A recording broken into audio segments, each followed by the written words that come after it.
Hello, ladies and gentlemen. Welcome back to the Daredevil Born Again review series, episode 5 and 6 this week. We got a double header.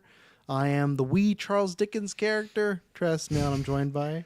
Hey, I'm Dylan Muss. I'm the I Need a Loan Taylor Field.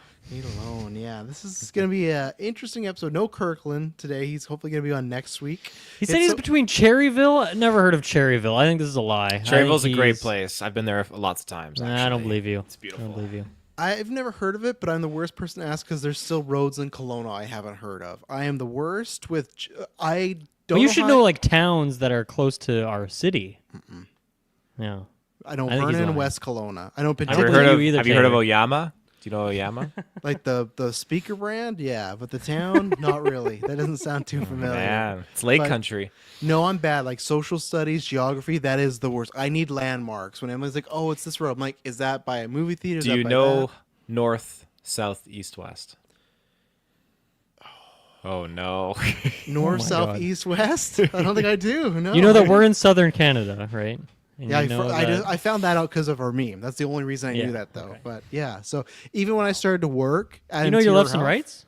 I do know that, which is Okay, good because cool, Emily cool. doesn't. She has a tough time doing that. But like myself, like when I started working in Interior Health and I had to ship things to places, I was like, oh dear, I had to bust out a map for a while because I didn't want to screw up putting wrong bins and something like that. Like Authentic they're- paper map. That's what you're yeah, using. they're like, oh, that goes to East Kootenay. I'm like, I don't know where East Kootenay is, man. Is that like in the podcast room we used to put "Don't say like" on like a piece of paper written on the wall? So we Oh, would- 100%. I had I had papers and binders with me to make sure I didn't screw up. Luckily, I didn't stay in that job for too long, but details is the same way. So that's good. So there's just some things that just people aren't good at, and that's one of the few things I'm good at, or not good at. But one of the things I am good at usually is podcast hosting, but maybe I'm screwing Yes, up now. But I agree.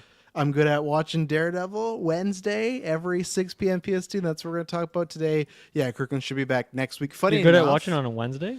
What I no, I like to, I rewatch it, you know. Okay, Gotta you're good get at it in rewatching there. on Wednesday, yeah, yeah. especially episode 5. But no, because Kirkland, I was like, originally Taylor was supposed to be much later, so I was like asking him because we have a lot of news. I was like, oh, we could record a couple topics because there's supposed to be some big stuff happening this week, so we kind of get ahead of it. But that didn't happen as he just responded. So we'll get his thoughts next week.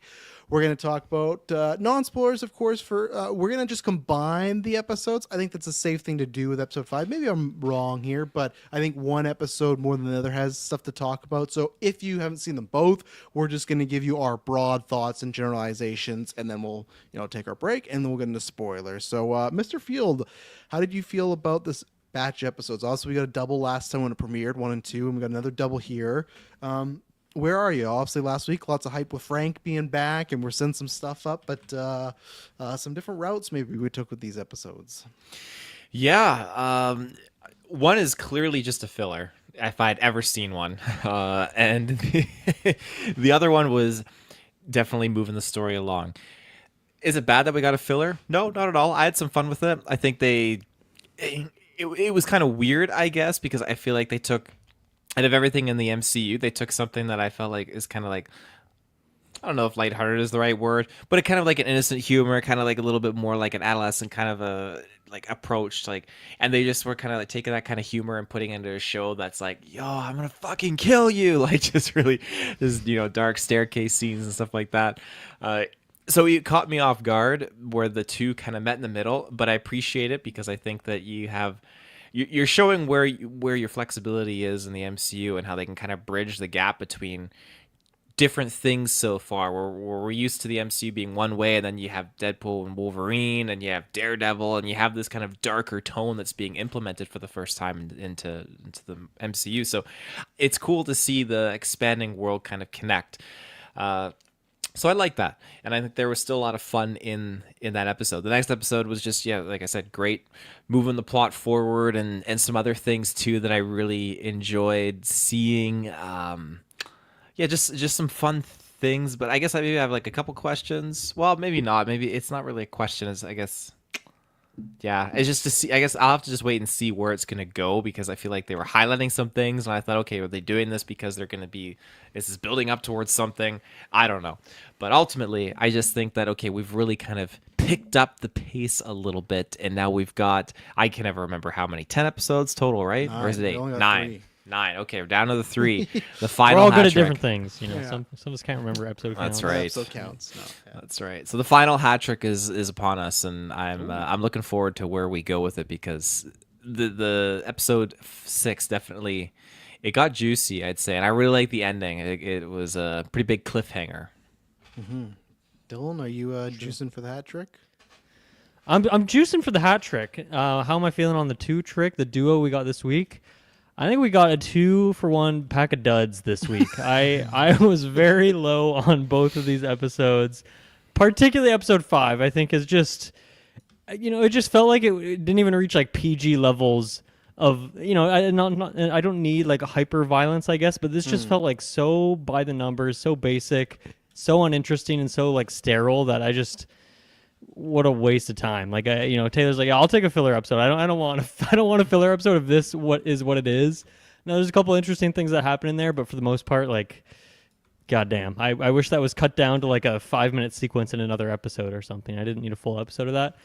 Episode 6, there's so much going on, so it's hard to say the whole episode's a dud. Maybe I'm being a bit hyperbolic there. There are some things that worked for me, some things I'm curious to talk to you guys about, but I think what I'm realizing is, okay, the Fisk Vanessa stuff, I'm enjoying that dynamic, but otherwise I'm really not liking Fisk in this show, and I think it's like that one element has been raising it up, but we got a little bit of that in this one, but it's more so just all his other things that he's got going on, and it's just not working for me. It's not working for me like he once did, and I think I've finally come to that realization as we're crossing the halfway mark of this series here. So.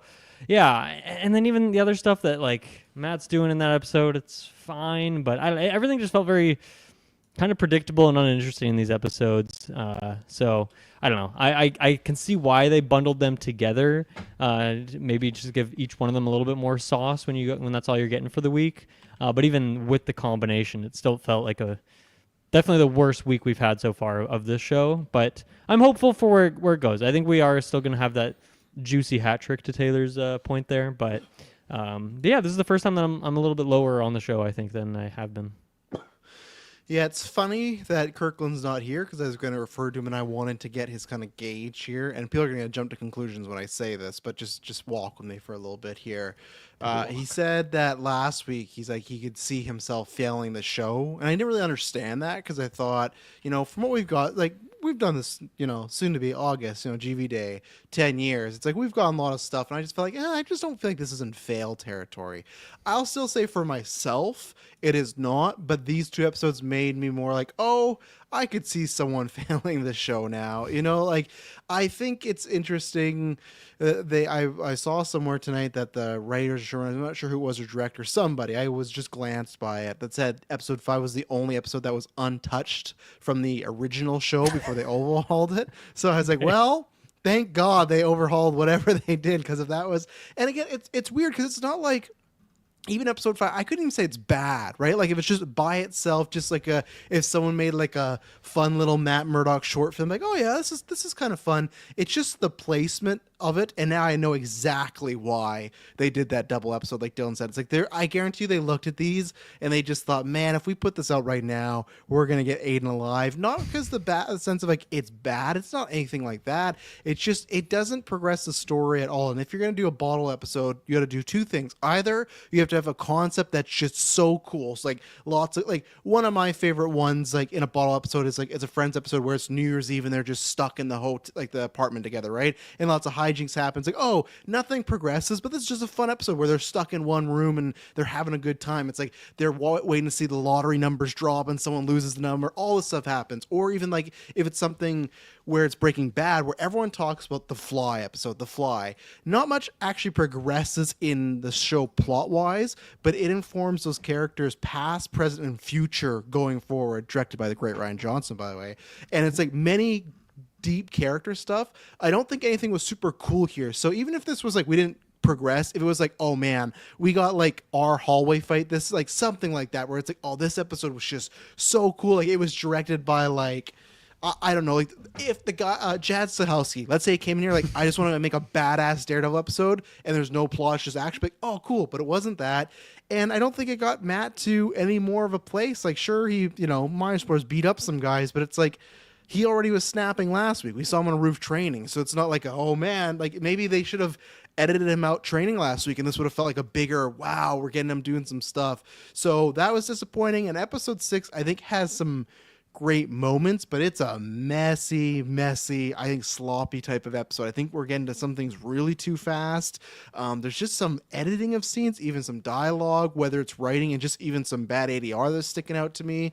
There's some moments where I thought, oh yeah, that's very well done, but I'm really disappointed because I thought last week, because that was my favorite episode, I'm like, okay, I feel like I'm fully in. I've not fully been in the show yet, but last week, like, okay, I'm locked in.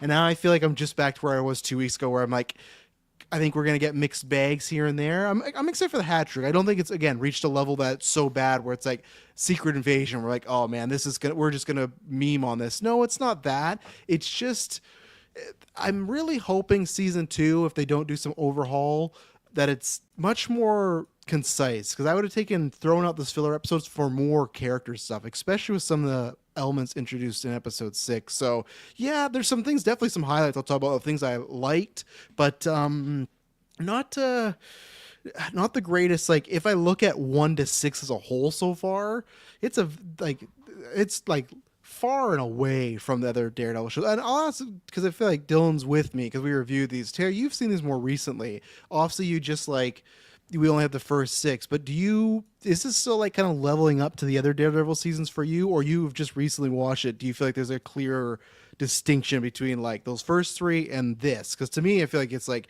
so far apart, even though I wouldn't say the show is like bad or failing or anything. I think there's very different and like apart. I think one of the weak points, maybe, well, I don't know if weak point is the right word. I think when you look at the Netflix Daredevil show, it was definitely trying to do its own thing and just be like, hey, this is our bubble. We're working in this bubble. This feels like, okay, we're still in Matt's bubble a little bit, but we're also embracing the overall, like everything else that exists out there in the MCU and whatnot. And so the world just feels a lot bigger.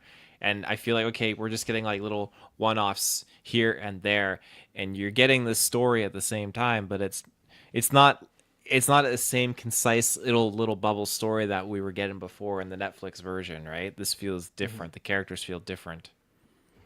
All right. Anything else, non-spoilers, before we get Cool. in this? Quick question, Travis, because you said this was one of those episodes that was kind of from the original show. I forget, was that original thing supposed to be not mature, like not R-rated? No, it was. Yeah, because Okay. they hit that before, like, oh yeah, it's going to be darker than Netflix or stuff like that. So we got a lot of F-bombs in that episode. Fair. 5. Yeah. I just feel like the so- violence was very muted, Yeah. like when compared to what it should have been, perhaps. Except for that leg injury, I'd say. That leg injury was Yeah, a little at the nasty. end. But yeah, true. no, you could easily cut stuff around in that. Not like you could take out the language and not have to even make this mature at all. That episode, even episode 6 to a degree, like I don't know, like we'll get there, but even Muse, I don't think they're making them so disgusting where it's not like, oh yeah, you can't.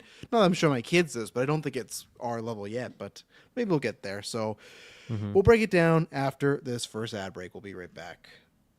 And we're back. And if you want to skip that ad break and get a bevy of good benefits, head over to Patreon. The link is down below. You can get this and every single episode we do ad free. You can get early episodes. You get exclusive episodes like our bread and butter originals when we do it. We got the Mission Impossible retro. We got the Fantastic Four retro and Superman retro. Those are the retros this year that are all exclusive just on Patreon. So we appreciate that. Maddie, I saw you asking. Mission Impossible will be soon. We're recording some more episodes this week, so that'll be fun.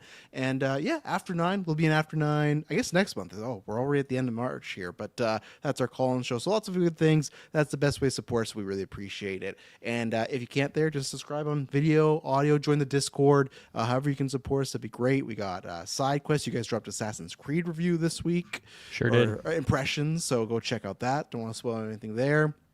And me and Kirkland, as long as he makes it from Cherryville, we'll be doing a weekly geek, Which at could be some anywhere point. in the world. Yeah, I know. I'm gonna have to get him. I'm gonna have to pair him to do like the Clay After 9 thing where he's in the car, because like I'm not waiting till 10 to podcast. It'll be a Travis told you if he's waiting till 10. But yes, ladies and gentlemen, that's what we're doing. So yeah, thank you very much for supporting us always. Episode 5. Let's just kind of cover this basis. Usually we don't go over, we talk all over, but this really it is just Matt, and there's no other like there's no fists, there's no Vanessa, there's no girlfriend, there's no music. It is strictly Matt's going to the bank trying to get a loan, bumps into Kamala Khan's dad, and there's a heist, and Matt can't stop himself from helping. Which, okay, that's great. It's cool to see him being somewhat of a vigilante, but again, it for me didn't feel like a big revelation because last week he was starting to dust off the old batons, right? So it was not a big surprise, but yeah, good old bank heist episode on St. Patty's Day we got.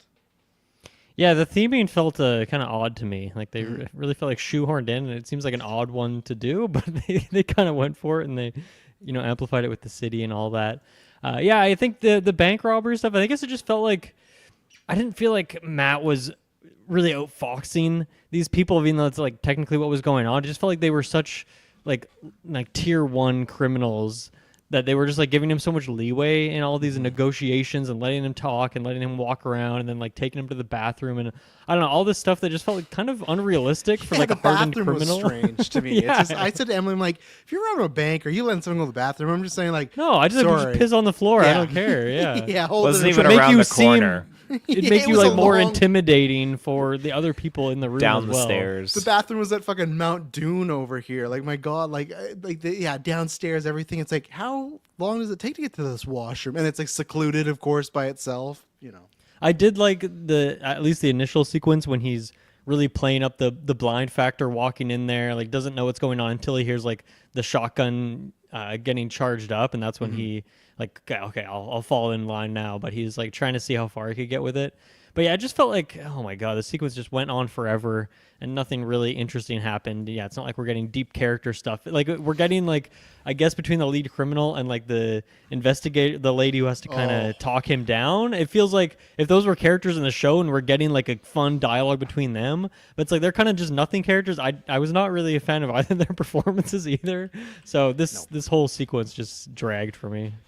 I was with you. Funny enough, thank you. Chris Boggy sent this to me before I cast it. I confirmed it because I was like, this looks familiar. Everyone go watch Inside Man. That is a great heist movie. They used the same bank as they did in this movie as a Denzel Washington, Clive Owen one. So it's very cool. Willem Dafoe's in there, some other people. But that's what they were like. Lots of heist movies do that, but I felt like they were trying to invoke that. And every time they did the whole cop versus the lead bank robber, I was like, I wish this was gone. I don't need any of this. It wasn't clever. It wasn't well written. Again, I don't think it was like, oh, the worst thing ever. It just, I was not enjoying the back and forth much. So that was a lot. And like you kind of talked about like them not giving him too much like problems. The only thing I didn't like is I felt like Matt took it was like when the guy gets away, right? He dresses up as a cop and he's leaving down an alleyway and stuff. I felt like that guy gave Matt way too much hassle than he should. Like, I felt like they just played it up like, okay, this guy is a regular criminal bank heist guy. He's not like ex-military trained. And like, even though it only lasts about a minute, the fact that Matt sometimes was like getting pushed around by him, didn't really like. It's just one guy. Like, we've seen Matt take on dozens of hand ninjas at the same times. And we got Totally the agree, St. Patrick guy that had an issue. Ended cool with the massive drop kick. That's great and all. But yeah, I just 10 minutes in when we didn't see anybody else and we haven't moved away from the bank, going, oh no. And especially because it was a double, I went, oh no, it's going to be the whole episode. And like, yeah, okay, fine. We're seeing Kamala Khan's dad and he's talking about how she's a hero. I guess I completely forgot. In Miss Marvel, I guess did she like reveal her identity? Does the world know she's Miss Marvel? Well, the family knows. I don't know. But he's like showing it, as a Funko Pop, and her dad was. She's saying he never said that Kamala was Miss Marvel. He's saying, oh, Miss Marvel's my favorite superhero. Here's the Funko Pop for Miss Marvel. And then he was talking about, oh, you have to come meet like my daughter Kamala is in New Jersey or whatever. So yeah, okay. I kind of forgot. I took it that she was known, but that's fine. They said she's in Los Angeles visiting some friends. So there you go. Send to Young Avengers. That's cool and all. When they were like introducing and whatnot, he was like, "Oh, thank you for meeting Mr. Aldrich." For whatever reason, I was thinking Aldrich Killian is gonna be the guy. I'm like, this is fucking Look at crazy. Your turtle cooking your little turtle shell. There. I really You wanna thought it was know? gonna happen. Yeah, it's a dangerous name to throw around these parts. But Taylor, what did you think about the bank heist being used as again, getting Matt back in? He tries to get a loan, gets denied. Fun, friendly conversation. He gets back in there because he hears stuff going on and he plays up the whole blind thing. We got a lock picking sequence. We get the bathroom sequence. We get the fight in the stairwell. I thought was fine when he's trying to make sure the gun's not falling. But how did you like this setting? I feel like Matt Murdock is a character that he needs to be wearing the Daredevil suit to increase all of his abilities by like at least plus 50. When he's not wearing the suit, he can't go really toe to toe in an alleyway and that kind of stuff. 2% damage at night. Hey, Taylor. That's exactly it. Yeah. Go check out our Assassin's Creed review. So yeah, that fight scene where he took out the one Irish dude, and yeah, he just it's when it happens so quick and your reaction's like 3 seconds delayed. He jumps up and it just like lands on the guy's leg and bends it backwards, like fuck. But yeah, everything else was we didn't really need a full 40 minutes in here dealing with this. And this is again what I was saying, where you get like Kamala and Miss Marvel, that kind of like humor, very adolescent kind of approach to the humor being brought into like the dark grittier side of Marvel, with like Daredevil and the swearing and the killing and all that kind of stuff. And it was just an interesting kind of combination of showing that these two worlds are connected and can be crossing over at times. But I felt it felt out of place because I felt like it was just a slap to the face, like oh Kamala, oh Miss Marvel, oh Kamala, Miss Marvel. It's like you only need to really say it the one time. It just felt like it was just. And there's a Funko Pop. They were just like going again and again and again and again with it. But you know what? They should have like a little YouTube ad on the side, like pop up, like you click to start watching Miss Marvel. We know you didn't watch this show. Go yeah, watch we it. know it's our lowest watched show. You should click it. Hey, again, everybody, if you haven't watched it, go watch it. Mon's great. Like I didn't love the show, but she's fantastic, and you got the Marvels there. But and again, they do share, New York, New Jersey, so I do get it. But I agree with you, Taylor. It's like once is more than enough. I feel. Yeah. That's fine there. So yeah. I'm trying to think. If there's anything I missed from this. Yeah, I guess I would just want to say, like, I was surprised to see that actor in there, because the last time I remember us talking about him, like, there was like sexual assault allegations against him, and I was looking up that stuff, and it seems like nothing really happened with that. Like, there's no like newer articles, and like, so it's always a tricky thing to talk about actors in that situation. It's like, if that stuff's true, then like fuck this guy. Why would Disney put him in here? But if it's not true, then like that really sucks for him. But it's always hard to talk about these kind of things, right? Yeah. But he was someone that we liked in that show, and then we found out that info, and we're like, okay, well, we don't really want to talk about it much anymore. My hope is that Marvel vetted it and found there was no validity, because it was harassment, not assault. Just to clarify. Okay, I thought I looked it up today. It was like opposite, maybe there was some of that stuff, because I thought it was just like bad text and stuff like that. But my hope is that it was looked into and nothing came of it, because this is a very easy episode you could have cut. It's not like, and we've seen what they do to other people. Yeah, it's like change their whole slate. It'd be different if this literally got Matt to Kamala Khan, right? Like for some reason he has to go to Miss Marvel for help. Then like, okay, you got to keep that. But this, like, you could have really cut this whole episode, or like you said, Dylan, you literally could have just made a montage and cut this down to 5 minutes of a day, in Charlie Cox's Daredevil life. You do the montage and then boom, you cue the opening credit, and then you go into episode 6. Like, you could have just done a quick abbreviated version of, Matt, he is vigilante, he saved the day. Like, even at the end when he's like doing the cute, like he leaves like the jewel and the candy, it's like, all right, like this guy's kind of aloof. What if he didn't find it, But it really went nowhere. There wasn't much to it. I'm just trying to think if there was anything. Oh, I guess I should pull up my notes. Yeah, it's funny once again with like having that actor in there, and then the next episode we get another like character from another show. I feel like Daredevil as a character has some of the highest like crossover rates of all these things, right? Because he was in Spider-Man, he was in She-Hulk. He he's in this. It has a connectivity with this. Marvel now has connectivity with Hawkeye, connectivity with Echo. So yeah, a lot of different projects that he's either appeared in or like crossover with now, which is. And if you count Defenders, there's so many. I know. Yeah, and I feel like I'm forgetting one too. Is there another one, or I feel like there's something else we're forgetting here, but. You're gonna get that dinner scene because you're gonna have Miss Marvel's family all there, and Matt Murdock, like, he's not one to turn away a meal. He's there with She-Hulk's family. He's gonna be with Kamala's family. The way I took it is like that already happened. Like, we just didn't get to see it. Yeah, and Kamala has some hot cousin that Matt's gonna sleep with and bang. Like, jeez. Age appropriate. I'm just saying every time. Maybe Captain Marvel shows up for dinner and he's like, all right. Yeah, like, please. Even though I'm still shipping him and She-Hulk, but all right. Anything else on episode 5? What the diamond? Is there more to this diamond? They're really talking it up.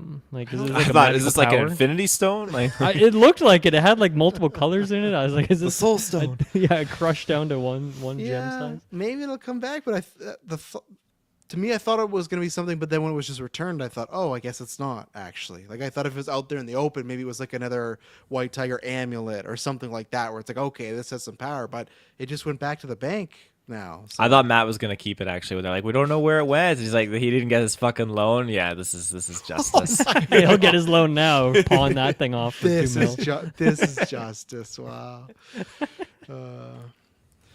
All right, so then we get into episode 6. So, and what is strange because it starts with Matt praying. So it really feels like they have this. He's praying, and they have this little montage of showing a few things he's done, beat up those cops, slinging things around. They show the bank heist, which I do appreciate because they haven't. I'm not a religious guy, but Daredevil comes with religion, and I think we only got in episode 1 where he was walking down the street and he saw, or he does see stuff, but whatever. He sensed a church there, and it felt like he couldn't go in there. Like he felt like he was, he'd burst into flames. So I like that he even says to his lady, like, I'm trying to get affiliated, retouched with this, because that is a big part of the character. Don't know exactly what he's praying for, whether it's to try and stay out of that or forgiveness for what he did. Like, I feel like you can read that to multiple ways. Forgiveness for what he's going to do later, I don't know, but I did like that. The only thing about this situation at the beginning that I did not like is, I get that vigilantes are different than Iron Man, right? So technically, if Daredevil's in this world now, I still count like, hey, superheroes were really popping off since 2008. In this MCU timeline, that's 17 years. It's even more because they've jumped 5 years ahead. So really, it's like 23 years, right? But if you don't want to count that and, Cap, okay, they're the Avengers, they're fine. So Daredevil debuts about 2015. So he's been around about 7 to 10 years along with Jones, Iron Fist, and all this stuff. I just find the pitch of they clearly wanted Matt's girlfriend to start talking about vigilantes and superheroes. So the idea that, well, I'm going to write a book. It's like these people have been around for nearly a decade. I just feel like it's not believable that someone be like, you know what? Now's the time to write a book and it's going to be successful. And I need to get your guys' opinion on this. When she asks Matt to sit down with the Punisher, it was very odd because he said it like they started to joke around a little bit, but they spoke about it in a way where it's just like, people know like Punisher's just actively free. Like to me, Punisher is a guy that if anyone knows he's out there, like he should be arrested. Like this person writing a book would be like, oh, you know where Punisher is? Like he should be arrested. He's a murderer. So like it was very odd. I thought she was saying that as a joke, but then they started to have like a real conversation about like, yeah, I don't know if you'd want to do that. It's like, so do people just know Frank? Like, do they know Frank is in that little area there, or do they know he's a free man? They know the exact building that he's in. I or think it it comes down. we don't know about. I just think that if anyone's gonna know where like a person is, it's gonna be their lawyer. I think their lawyer might know something on the inside. I mean, that's where I would start. It's pretty that good. was 7+ good hunch. years ago, though. Now,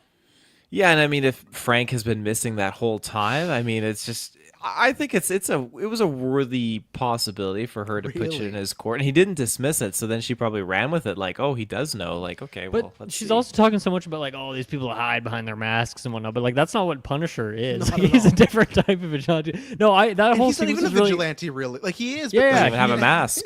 Well, and He's he's in a different murderer. realm. He's It, just it like, felt really odd to me. I thought the whole time when she was having that conversation that she was going to build up to saying someone else, like him. Yes. She was going to say Daredevil, of course, and like maybe other characters. Not sure who off the top of my Jessica head. But yeah, I Jones, did Iron not, Fist, Luke yeah, Cage. sure. I did not expect her to go to Punisher though. So that seemed odd, and I don't know. Like her tone was like suspicious to me. I don't know. Like, do you think there's something more to this character, like a evil side to it? I can't really see what the story for that would be, but it did come across as a bit odd. I don't think so. I think it's just a poorly written character. I could be wrong because she is tied with Kingpin, so you could say, oh, maybe there's something there. But Yeah, that's what I was wondering. If No. like all these therapy sessions, like it doesn't seem like they've been trying to push these crazy ideas on her and Yeah. like change her views or anything. But I don't know. I feel like they just couldn't think of a reason. They wanted Matt to start feeling squirrely and her to bring up Daredevil and all this stuff. She's like, oh, you know Daredevil, you've worked with them and stuff. But it's just, I just even thought too, like what you would know of Punisher. Like, do you think he would actively sit down and get interviewed for a book? Like that just feels like I get Absolutely okay. You not. pitch Daredevil, you pitch everything, and I'm just saying as the public, right? Like he's just known as a mass murderer of criminals, but still just. it was odd. It felt like a weird way of just trying to, like, oh, like he's out there. So I didn't love that. And they hug and they go away, and that's fine and dandy. And then Matt's back to. I had so many issues with so many stuff in this episode. The Muse stuff, multiple stuff where the cop sits down with Matt. And he's like, yeah, I don't want you to hear this, but like, there's a serial killer around, and before you get any ideas, like he hasn't shown that Matt's like gripping with coming back or not as Daredevil. Like he's sat out for a year, so I guess he just thinks that the second there's a serial killer out there, Matt's gonna just suit up like he does. But there's more built to that. That wasn't the reason. There was other reasons, but it felt like an oddly paced scene. I did not like how the cops and Mayor Fisk know about Muse. They're starting to look for him, a manhunt. Both White Tiger's niece and Matt find them. Like Muse first night, like Matt watches a couple YouTube videos. That once again, like what the heck? Like when he found Punisher too, it's like that's the thing that's bothering me. Is like I want to see why he's so smart and good at what he does, but I feel like the writing's not giving me very compelling reasons to feel that way. It's just like, yeah, he just kind of happened upon him within seemingly like 15 minutes, because like the framing we're getting of the back and forth is like, okay, Muse has her on the table, starting to do the blood injection, and that's when Matt like goes out in the streets and start looking for him. So I don't know, I guess New York's a very small place, but no, he found him way too quick. Yeah, and that's the thing where it's like, if it's this easy to find Muse, why has Fisk not sent down his anti-vigilante task force? Like you send a bunch of dudes down there with shotguns, that's it. Muse is taken care of. So there's just some things that we're jumping to that they're not the clearest. I think it might be the runtime of these are 40 whatever minutes, but there's still the end credits. They're not as long as Netflix ones. And I think that's what these episodes need, is a little more time to cook. And especially here, even Fisk, because I know you guys talk about newscasts, so I'm happy that they got to it. But even the putting together of the vigilante task force felt so rushed. His speech, like, tell me your story. Goofy. Yeah, it was very goofy. The big cheer at the end. Yeah, woo! Like, and we got one guy's story, and like I guess I appreciate that. Okay, he was a guy protecting a kid, so it's not everybody on this task force might be completely like dirty, but it was strange. I swear the ADR. They ADR'd him saying anti-vigilante task force, like that was not something he said in the scene. And it was weird when he walks up to everybody, they're all in a parking lot, and they, oh, why are we here? He's like, I don't know if you've heard, there's a serial killer. And then he does his whole speech, and then the end of it, he's like, your captain's gonna tell you that there's a serial killer out there. It's like, you just said that. Like, there's just multiple setups in this episode for me were very clunky and just not working. The stuff with the girlfriend, the task force, how Matt and I can't remember her name. Does anyone know her name of the niece? I can't remember. White Tiger's niece. It's like Ayla, or that's the last something one, like right? that. How they just got there. I did appreciate that Muse made it out, because I thought I didn't think he was going to get killed, but I was worried he was just going to get arrested, and that was it for Muse, because he was pretty passed out there. But are you excited to see more of him, like with him being out there? Like it's different for me, because like I've read the comics, and Muse does some cool stuff. I think, but he doesn't. This isn't the potential. Muse that has like powers, right? This is just, No, like, but like he's still like a guy. serial killer artist guy. Like I think there's still potential. I think the fact that he didn't get caught, and there's 3 more episodes, I think he is the main bad guy right now, and Daredevil and Fisk really won't square off till next year. So I'm still excited. I like the layer. I liked the fight scene a lot. I thought that was well done. There's some little shoddy CGI here and there, but I liked that fight scene a lot. I loved his layer with the bodies. That's very comic accurate. I love the look, and there was this great shot where he was on his back and he woke up, and then the camera flipped with him when he flipped at the same time. So I'm still, I think there's potential. Do I trust the show to hit a home run with it? Not really, but I'm still interested in Muse right now. But you're not right now, Dylan, it sounds like? Not particularly, because it kind of felt like we already got the arc of him. Now, obviously, then he scurried away at the end, so he's obviously still out there and stuff. But like, I just don't know what else we're gonna do with him at this point. So I don't know. Maybe it is interesting. I do think the concept of him using blood of his victims, then he turns it into paint that he then is making these murals of, and it can't be washed off for reasons they really tried to over-explain to us. So that would be a believable plot point. But I don't know. I guess maybe it's the fact that he's a character that doesn't really speak, and I feel like that's where some of the best opposition to Matt becomes, because obviously he's so good with his mouth, and so like when they have these back and forth between each other, and in between when they're kind of resting between fighting, and then they can like have some intense conversation. It just feels like Muse is a bit one note at this point. So I don't know. I just don't really know what else we're gonna get with him. And like considering how one-sided that fight was, I don't think we're building up to like a really cool fight between them either. Now obviously he could go get some tech or something, but I don't know. Maybe that will feel like a bit too forced. Like I don't know. Is he really overcome Daredevil at this point? Yeah, I thought I didn't know if it was completely one sided. I thought Matt definitely had the upper hand, and he was ragdoll him a little bit. But I thought Muse put up a little bit of a fight. The one thing I forgot, though, we talked about this last week. Remember, Muse did approach Matt's girlfriend for the therapy. So that's the other card they still have to play. That's where you could maybe Okay. come back around. I don't know how that could literally just end up being. Yeah, maybe that's damsel why they have distress, that interview right? stuff, because it's like, oh, the irony of her looking for someone with a mask to interview, and Yeah. then she gets captured by someone with a mask. You think I can interview Muse? You think I can? Which was all. that While was- you're kidnapping me, do you mind if I just ask you a couple Yeah. quick questions? I'm working on this book, and that was weird for me too. Of like, I don't know what. I guess it's.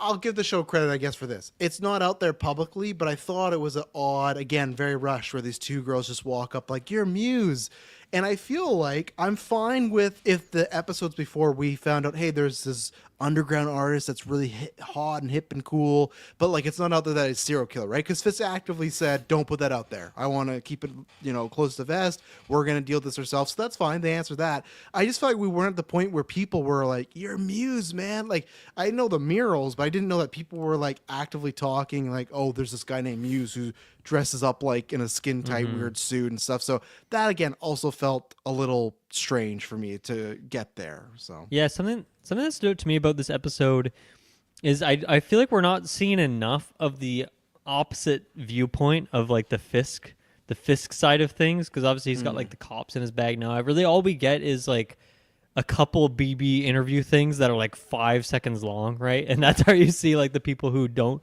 believe in these kind of things. And then we see like these two people have this very, very brief conversation with Muse. Not even a conversation, just like one quick thing, right?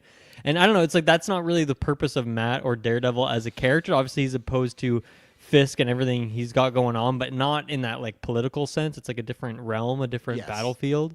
And so I don't know, maybe that's part of it too, is it's just like it feels a little imbalanced, and that's why some of these other things feel just too easy and convenient when we're seeing just like, I don't know, these dirty cop scenes, but we're not really seeing like the opposite of that. yeah, I wonder if they're well, I guess it's tough because I was gonna say they're saving some stuff, but I feel like Punisher is on the way back, so I don't know where they're gonna go that route. But Taylor, we've talked about a lot. Where do you want to start on some of your thoughts? Or some of the Muse stuff, some of the girlfriend stuff. Me and Dylan had a volley there. I mean, I don't have much else to add to the girlfriend stuff. It's just, I think her petitioning to get an interview with Punisher, that's super zany, and I mean, I don't know. And you I think can't after see them 7 doing years, no one else has written a book about vigilantes yet, like or fucking newspapers? Like, Well, I but feel no, like that- even back then, I remember in the Daredevil show, there was like newspapers about like the Hulk and like the Avengers stuff. Like they were discussing it in the Netflix Marvel Yeah. stuff, you know? So Like, I feel like it's been done, but you know, there's still people writing new books about old things still today. yeah, I guess so. That's true. I guess it's just at a different level because you have all these big time heroes, the Avengers, the Sokovia Accords, all that kind of stuff, and then you've got so many street level people, regular citizens that are coming forward that may not necessarily all have the same powers or have any powers altogether, but they're just still wearing a mask and coming out and doing something. We got this scene of this guy fighting with a sword, and I was like, is that Kit Harington? The Black what's his Knight? name? Yeah, the Black Knight. Knight, like fighting with the sword in the park, like. Maybe it's Blade. Yeah, maybe it's Blade, the Daywalker. But yeah, ultimately, I just think for her to go right to Punisher, I can't see Punisher doing an interview like that. I thought Matt was gonna suggest like, oh, She-Hulk, I know her, or something like that. Oh, that'd but be it cool. is yeah, I thought it would have been cool, but Or Kamala, you know, I know Kamala, Miss yeah. Marvel. I can get you the hookup for Miss Marvel. but yeah, getting to everything with Muse, I think he's super cool. Just seeing how I want to cosplay as him because I love his costume. I love how he's freaky, and the way he's carrying the body over his shoulder and he's walking down like the train tunnels, and he's like just the way he's looking around. He's not even saying anything, and I like that you're just getting these creepy vibes from him, and just how he's acting through his eyes and just through his motions, eye and acting so with Muse. lots of eye acting. Yeah, so he's just he's intense and yeah, freaky, and just when fuck those two girls just like, hey, you're Muse, can we get a photo, not like a selfie? It's like, what the fuck are you doing? I hope that, I know it's obviously exaggerated for TV, but I hope with my kids I can raise them to not be someone like that, where like, are you Muse, can we get a photo? Like, god damn, he turns and he's got Famous blood artist. yeah, blood drooping from his eyes and some shit, people are going missing. Well, they didn't know that's what he looked like until he turned around. How'd they know it was him though? I guess because they saw the mural and they thought that must be Muse. I guess, yeah. Just so many red flags, so many red flags. But anyways, I digress. I think that as a character, I'm glad that he's still around, because he was going toe to toe with Daredevil. I wasn't expecting him to actually have any fighting capabilities, so I really like seeing that he was actually able to hold his own and fight. I thought that was kind of fun, and yeah, just very alarming when I didn't think he was gonna get any needles into White Tiger's niece's like into her, and he just planted like 2 in there and started doing the blood harvest. And then I laughed at this scene. I thought it was cool because as he's like stalking slowly and moving out towards like the tunnel, and he's like looking out, this shot is so cool when he's just like leaning out of the tunnel, and you see the train and the red lights in the train are reflecting in his eyes. It's like, man, this looks so fucking cool. What a shot this is. But then I was laughing because you see Daredevil get out running, just fucking go. CGI Daredevil come out of nowhere. Yeah, Yeah. I had that in my notes. I loved that shot of the train and Muse's eyes. That was really good. But yeah, that Matt running of like he's moving and then like he comes with Superman punch. It's just like a little plasticky looking Matt. I don't know how. Baton fly. The baton fly. I don't know how Muse did not shit himself, because this is the last thing he would have expected. Daredevil's been missing for a year. He probably he knows who Daredevil is, and then all of a sudden Daredevil just like, boom. This is like the Dark Knight returning and Dark Knight Rises, and the cops are like, holy shit, you're in for a treat tonight, son, or whatever that cop says. Yeah. Even the niece was like, Daredevil, and he's like, yeah, and like I liked that build up. I like he just said fuck it, and I love the symbology. The symbology? No, that's not what I'm looking for. Is that a word? It is now. Let's look. I like this. Yeah, I combined some words there. The symbolism of at the beginning of this episode, he was playing with his little devil's horn thing, right? And then in this, he said that could easily be perceived as it could, but he's that's what he calls horn. it. And then when he says "fuck it," he throws down the devil horn, and it hits like the paper of Foggy's funeral. Like a kind of just a. Fuck you, Foggy. Not that, but it's once again he's going against his friend's wish in a sense, right? Because Foggy never wanted Matt to be Daredevil. He'd always try to talk him out of it, but it's that thing of Foggy's gone, and if I don't do this, someone else could die. So, with him just saying fuck again, lots of fucks in these last 2 episodes, but I did like that, and I could have used like a bit more of the build-up with him actually getting there, but again, I like the cinematography of the fight with Muse. I enjoyed that, and I thought that was the last 10 minutes, I got no notes for the most part. I really enjoyed the fight there, and I'm curious to see what happens now with Matt, or are we going to get another episode where he's kind of not because we got him in the suit, but what did that take? So it took 6 episodes to get him back in the suit, right? So I wonder, like, right away, is he back on the streets fighting people? This task force is going to be abound because we got 7, 8, 9. So I feel like one of those episodes, I don't think you take down the task force because obviously he just got assembled. And like you guys talked about in newscast, I think that's going to be like a reoccurring type of villain going forward, and you'll get people to take him down. So maybe that's like a somewhat threat later on in an episode, but I'm just trying to think like what immediately Matt does now, like when he goes home. Does he, or like I said, does he go home? Does he just drop this niece off and he's just on the streets looking for more crime, looking to beat people up? I mean, he still has to capture Muse, I guess, because he does, let him go. So that's one right off the bat. And he's got his lair. So where does Muse go now? And that's where I'm wondering if Muse in defeat, whether he's embarrassed, scared, like Tara said, he just saw Daredevil. I wonder if that's how we get him back to the girlfriend. Is Muse is feeling shaken by Daredevil, so he just needs someone to talk to, someone to reach out to, and he goes that person. And then don't know how you get Matt in there. He did like listen to his heartbeat. He did, I'm sure, probably smell him. So I'm not sure if that's something where Matt could. I don't know. I feel like the overwhelming smell of blood probably That's true. filled his nostrils. Probably a there. lot of blood going on there. So, but I feel like that's how we get back to Matt v. Muse with the girlfriend. So, Yeah, I could see that. I guess other Fisk things are the only things that go on in this episode. yeah, we got some Fisk stuff. Let's take our last ad break and then we'll talk about the Fisker. So we'll be right back. And we're back. So Mr. Fisk, yeah, he had some meetings. We got to see some characters, and then we saw his true intentions, and then a bad ending for, well, not really bad ending. I just mean bad stuff. He was doing bad stuff at the end of this episode. That's what I'm trying to say. That's true. Yeah, so we got the sequence here where he has to go to a party full of rich people and kind of Fundraising. schmooze them a bit, but they end up kind of just schmoozing him, right? And so I feel like it's a little on the nose what they're trying to do there with the commentary of it, and we see Jack is that guy's name, right? From Hawkeye. The swordsman, yeah, he was dating Eleanor there, yeah. So Yeah, so I was like, would Fisk not have known who that guy was? Like that he was married to Eleanor? well, yeah, but I don't think he's just trying to get money from him, right? So I don't think that would hurt anything. It just seemed like he didn't know who he was. I can agree there that they didn't play it up like they have a history, which they probably should have, but How's Eleanor? Like something. Because she's behind bars right now, right? she's behind bars, yeah. And I can't remember if they were married or just a couple, but if they're married, I feel like that changed the dynamic because money might be tied up in that. So Yeah.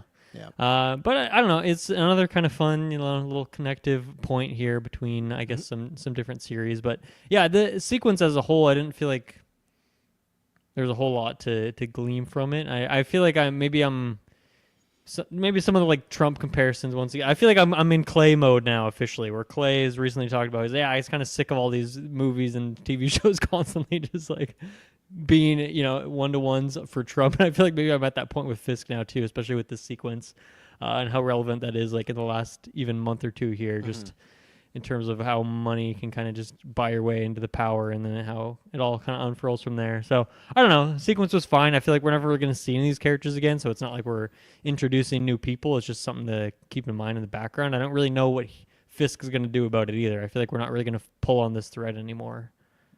I think to me this was the last note of, because last week we started to see him. No, I think it was last week, right, or the week before when they were at that situation, wherever he wants to tear down the district and rebuild it. Was that last week, the week before, when he's like, I want to do this, and his person was like, well, you got to do this, this, and this, and this. I can't remember. Was that episode 4? Yeah, a week or two ago. Yeah. Yeah. So I think this episode was to show that this was his last ditch effort. Like, I'm going to try and do it the right way, right? I'm going to all these people asking for money, trying to fundraise. You got the swordsman saying, oh, well, it's not a promise, it's a warning. So pretty much just saying, like, don't do this, you're going to have issues. You had that blonde lady who pretty much just said, like, you'll probably be here for a couple more years and then you'll go away and, you can go back to your life. Like, just kind of saying, like, you're not one of us and, you can have the power.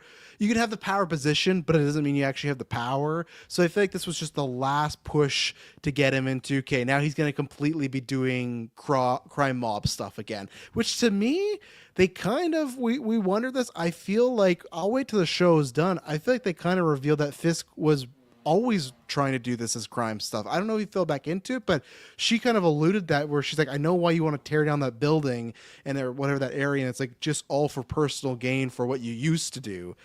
So again, maybe it's just by chance he wanted to do something and it just lined up that way. But to me, it was almost insinuating that, okay, we got our answer that Fisk was maybe never really, really going to try to be clean. And if he did, he failed tremendously. We kind of saw him and Vanessa bonding a little bit. Like, I feel like this was one of the first episodes we didn't get much like heat between them in a bad way. So I think that could be good for them. They were sitting on the bed. So I thought, oh, something's going to happen here. It didn't. But weird.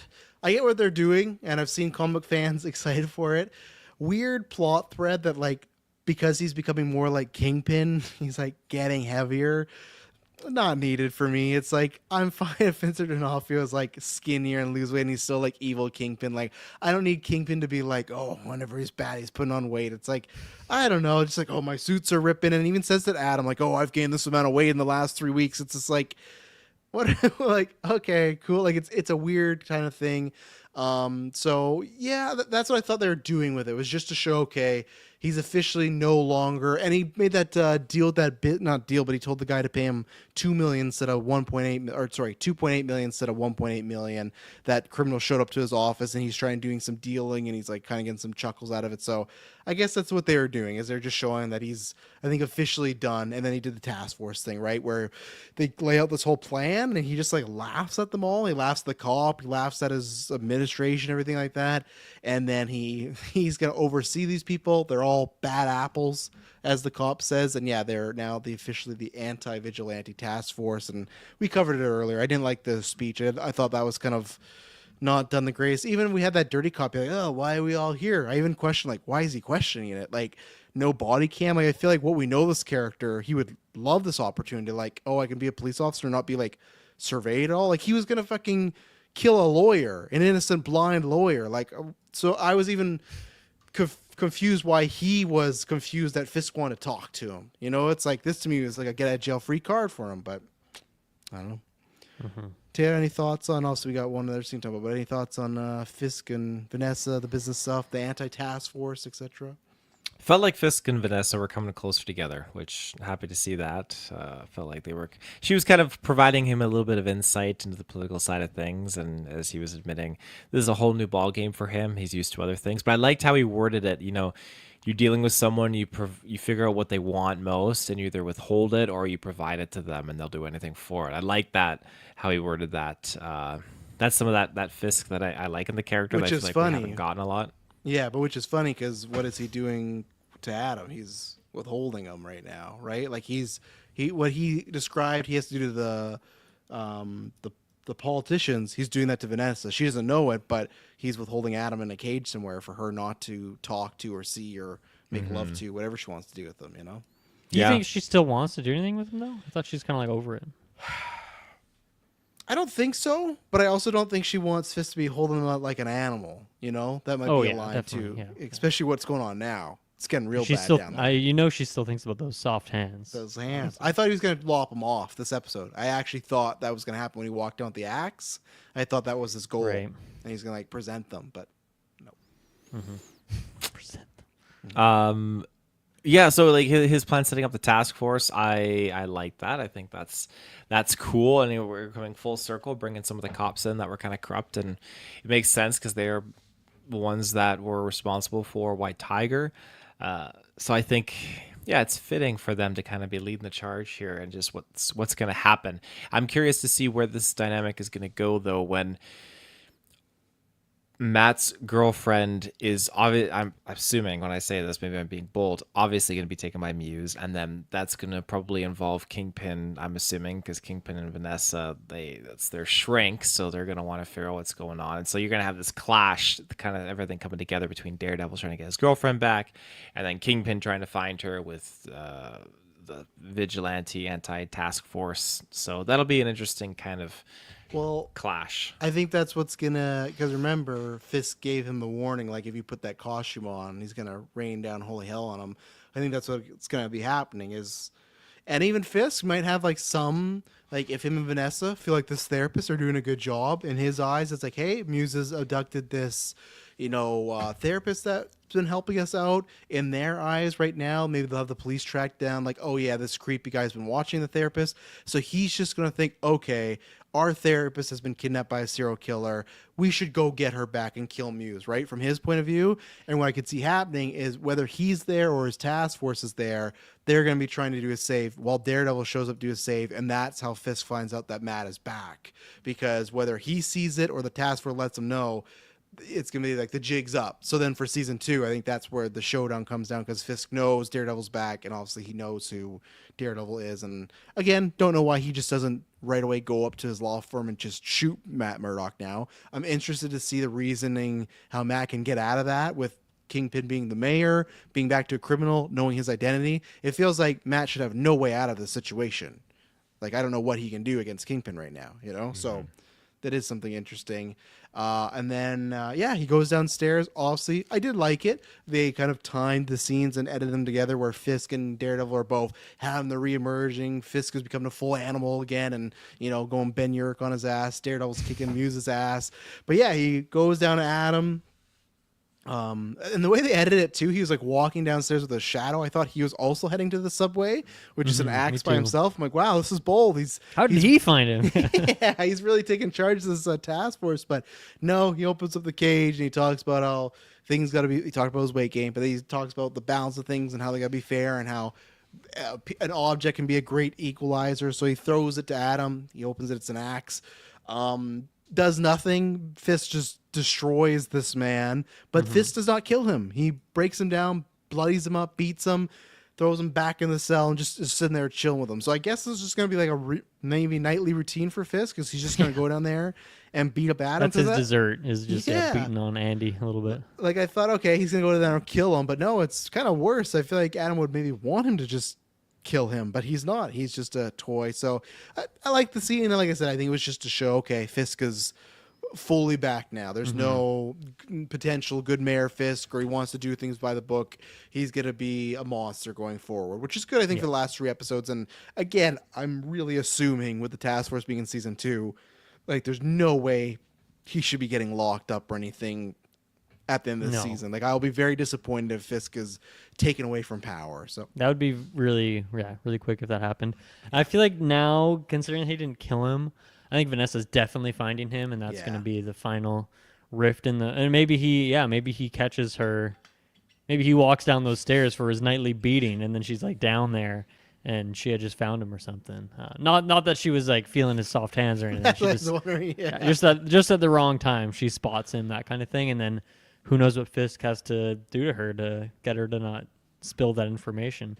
So I think that's definitely happened now, considering we got the confrontation and he didn't kill him. Unless he did kill him. I don't know. He very well could just be dead on the floor. True. I don't know. He could just be, like internal bleeding, everything like that. They'd probably make it a little more obvious, though, if that was happening. Yeah. Taylor, any thoughts on Adam and the beatdown? I mean, I thought maybe I blinked too quickly, because I thought that when Daredevil was fighting Muse and the way the scene was unfolding here, and Kingpin showed up with this axe, was going downstairs, like, is Kingpin coming to help fuck up Muse with Daredevil, like coming into the subway? But no, that was not the case, because then you see Adam in the cell. I thought, oh shit, this poor bastard. I completely thought that he was gonna get killed, because I mean, the axe, and then fucking Kingpin throws him, like, his body bends in a way it shouldn't, into the ceiling, into the lights, comes down the table. Thought, this fucking guy. It's like an adult versus a toddler. It was not fair at all. Yeah, this. I mean, Andy should have known. Like, Vanessa's putting the moves on. Her name is Mrs. Fisk, and Andy's like, yeah, I'm gonna go. But for Fisk it. was gone though. Fisk was gone for like a year. Remember? He was. Remember? Yes, I know he was. But I mean, Andy, you really think Fisk is gone? I mean, come on, you're gonna. That was dangerous. That was dangerous. But yeah, Vanessa's got a lot going for her. I can see why any man would break. Any man with soft hands. Yeah, you gotta have those soft hands. Do you think next week he Fisk tries to do the same thing? He opens the gate, throws the axe, just Andy just self-detonating, just take that axe, like, that's what I feel like I would do. Because I don't think I've ever seen in a movie where a character suicides by axe. So I mean, that'd be different. Could be a first timer, I just feel like, one, not only is it painful, it has to be demoralizing of every night this man's coming into your cell and just beating you up, like winning a 1v1 like all the time, right? You have an axe too. You have a weapon he does not. Yeah, and every night you have progressively more like broken bones, so it's just getting worse and worse for you too. So I'll be interested to see what happens to Adam in the next couple weeks here. So yeah, not looking good. No, not looking good. Let me pull up my notes here. We talked about swordsman. Yeah. Did you guys feel weird all? Like, do you guys feel weird all about the cop scene where he's like, "Oh, Matt, I want to tell you this guy's back, but don't do anything." Like, I just thought it was odd. I felt like it just really wasn't needed. I guess they set up that the girl was going to look for Muse, but I feel like you could have had her do that as well too. You could have had her learn about Muse. Just felt like it was clunky. Again, he was only in there for one scene, so it wasn't a big thing, but just felt it was odd. Sorry, which character? What are you talking about? The guy at the season 1, I can't remember his name. He's like the bald cop who was retired. He's like a PI sometimes for Matt. And there's a scene in this episode where he sits him down and he's like, "Oh, yeah, I don't want you to hear it from anybody else." And Matt's like hearing his heart because his heart is beating really fast. And he like tells him about Muse, but he's telling him about Muse so he doesn't do anything. But Matt still does something. I just thought it was an odd scene. Just didn't work for me. But maybe I'm Yeah. alone. Maybe it's not even that memorable. So I forgot about it completely. So. there you go. Yeah, that's all the notes I have for this week. Anything else from you guys? I am noteless. I'm out. Okay. Well, hopefully next week we got some, we are on the hat trick. And the good thing is I'm pretty sure it's been confirmed that I think episode 8 and 9 are the ones that got majorly revamped. So I'm hoping that AKA Punisher got added in. Is that what we're hoping for? 100%. Yeah. So, fucking give me. Bernthal showed up on set. See, and that's Let's get as much scenes as we can. That's why you can't have Punisher on these shows. He sees Muse, boom, over. Like just one, like he's picking the shotgun. It's over for you for sure. It's done. Adam, it's over for you. So, but yeah. So I'm excited to see next week. We'll get Kirkland's thoughts, and yeah, hopefully these last 3 episodes we do got Matt back in the suit. Not that means that's going to be the good show, but I'm hoping that also leads some more great actions to the moment. So we'll be back next week to talk about it, and it will not be.